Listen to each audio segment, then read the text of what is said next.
चलिए आज plant kingdom के क्वेश्चन को देखते हैं। प्लाज्मोडियम बहुविखंडन द्वारा जनन करता है। जिन पौधों में स्पष्ट विभेदित शरीर रूपरेखा नहीं होती वे थैलोफाइटा समूह में आते हैं। कुकुरमुत्ता सेप्रोट्रोफ है। पादपों के किस समूह के अंतर्गत सबसे साधारण केंद्रीय संरचना वाले पादप आते हैं? तो थैलोफाइटा के अंतर्गत।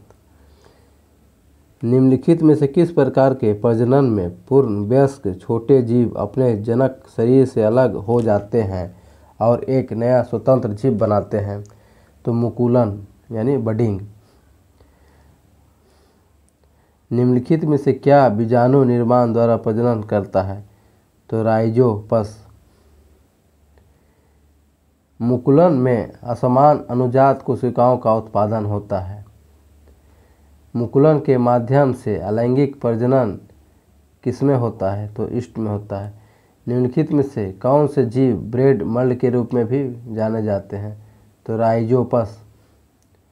ऐसे कवक जो अपने भोजन के लिए विशेषकर कीड़ों पर निर्भर रहते हैं उन्हें एंटोमैथोजेनिक कहते हैं। महासागरों में मौजूद शैवाल की विशाल मात्रा किसका अंतहीन स्रोत उत्पन्न कर सकती है? तो मीथेन का। वे पौधे जिनमें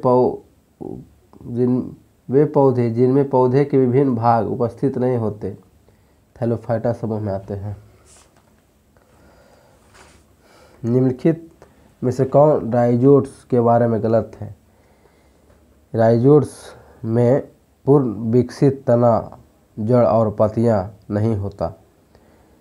निम्नलिखित प्लांट में से कौन सा प्लांट बॉडी है जो जड़ों, तनों और पत्तियां में अलग नहीं है? स्पाइरोगायरा। राइजोट्स के लिए निम्नलिखित में से कौन सही है? पौधे की सहायता से यह आधा स्तर से जुड़ जाते हैं। ब्रायोफाइटा की निचली बृहद त्वचा एपिडर्मल कोशिकाओं के बढ़ने वाले उभार को राइजोट्स कहते हैं। स्पाइरोगायरा और प्लेनेरिया में विखंडन होता है। निम्नलिखित में से किस पौधों में गुप्त प्रजनन अंग पाए जाते हैं? तो मर्सिलिया में। टेरोफाइट बीज रहित संवहनी पौधे होते हैं। निम्नलिखित में से किसमें पौधे के शरीर को जड़ों, तनों और पत्तियों में विभाजित किया जाता है? तो मर्सिलिया। एंजियोस्पर्म के प्रजनन भाग फूल में स्थित होते हैं। अच्छी तरह से विभेदित प्रजनन ऊतकों के साथ पौधों जो अंतः बीज बनाते हैं वह कहलाते हैं फेनेरोगेमन। आवृतबीजी एंजियोस्पर्म पौधे की पत्तियों में दो प्रकार की शिरा रचना होती है। किस पौधे के वनस्पति भाग जड़ें, तना और पत्तियां होते हैं? एक पपीता एक लंगी पुष्प होता है।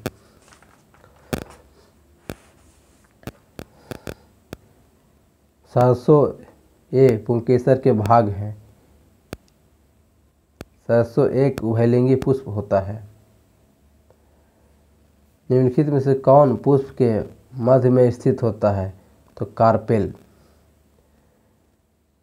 एक फूल के प्रजनन का भाग पुंकेसर और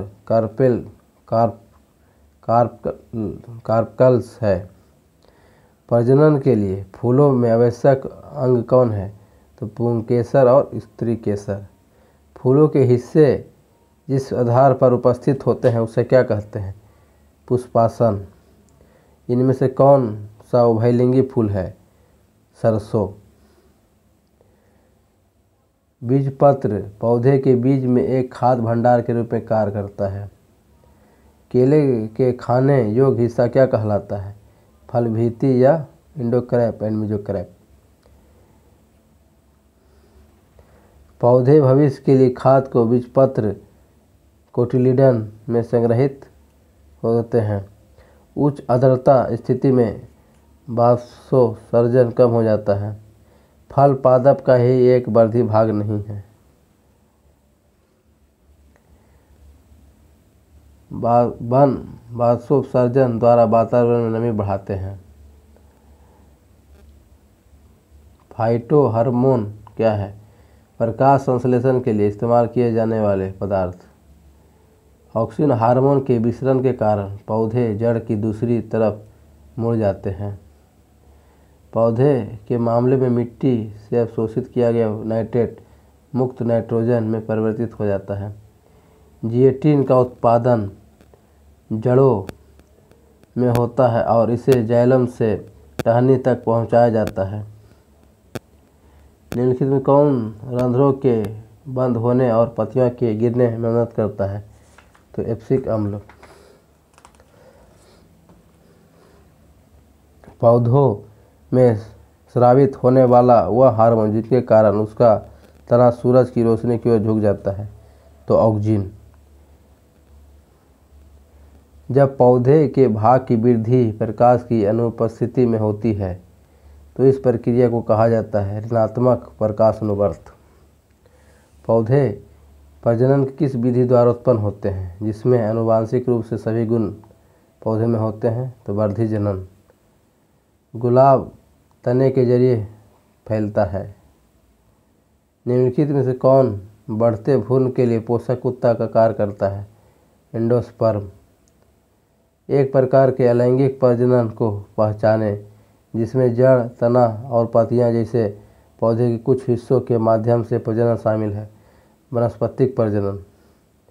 निम्नलिखित में से किस पौधे की शिराओं पर कलिकाएं प्रवर्धित करता है? ब्रायोफाइलम। बीजांड एक पौधे में इसमें से एक चीज बीज में परिवर्तित होता है। पौधे का वह कौन सा हिस्सा रनर घास में अलैंगिक रूप से प्रजनन करने के लिए विशेषीकृत होता है? तना। एक प्रसुप्त या डॉर्मेंट भ्रूण द्वारा समान विकास के आरंभ अथवा पुनर्ग्रहण को अंकुरन कहा जाता है। फसल के पौधे के वे समूह जो वनस्पति पद्धति में उपजते हैं, गन्ना, आलू और केला। किस प्रकार का पुनर्जनन अधिक विविधता ला सकता है? लैंगिक।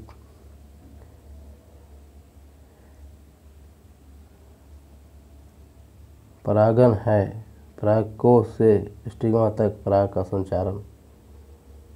पौधे में शर्करा का समान प्रवाही रूप है सुक्रोज।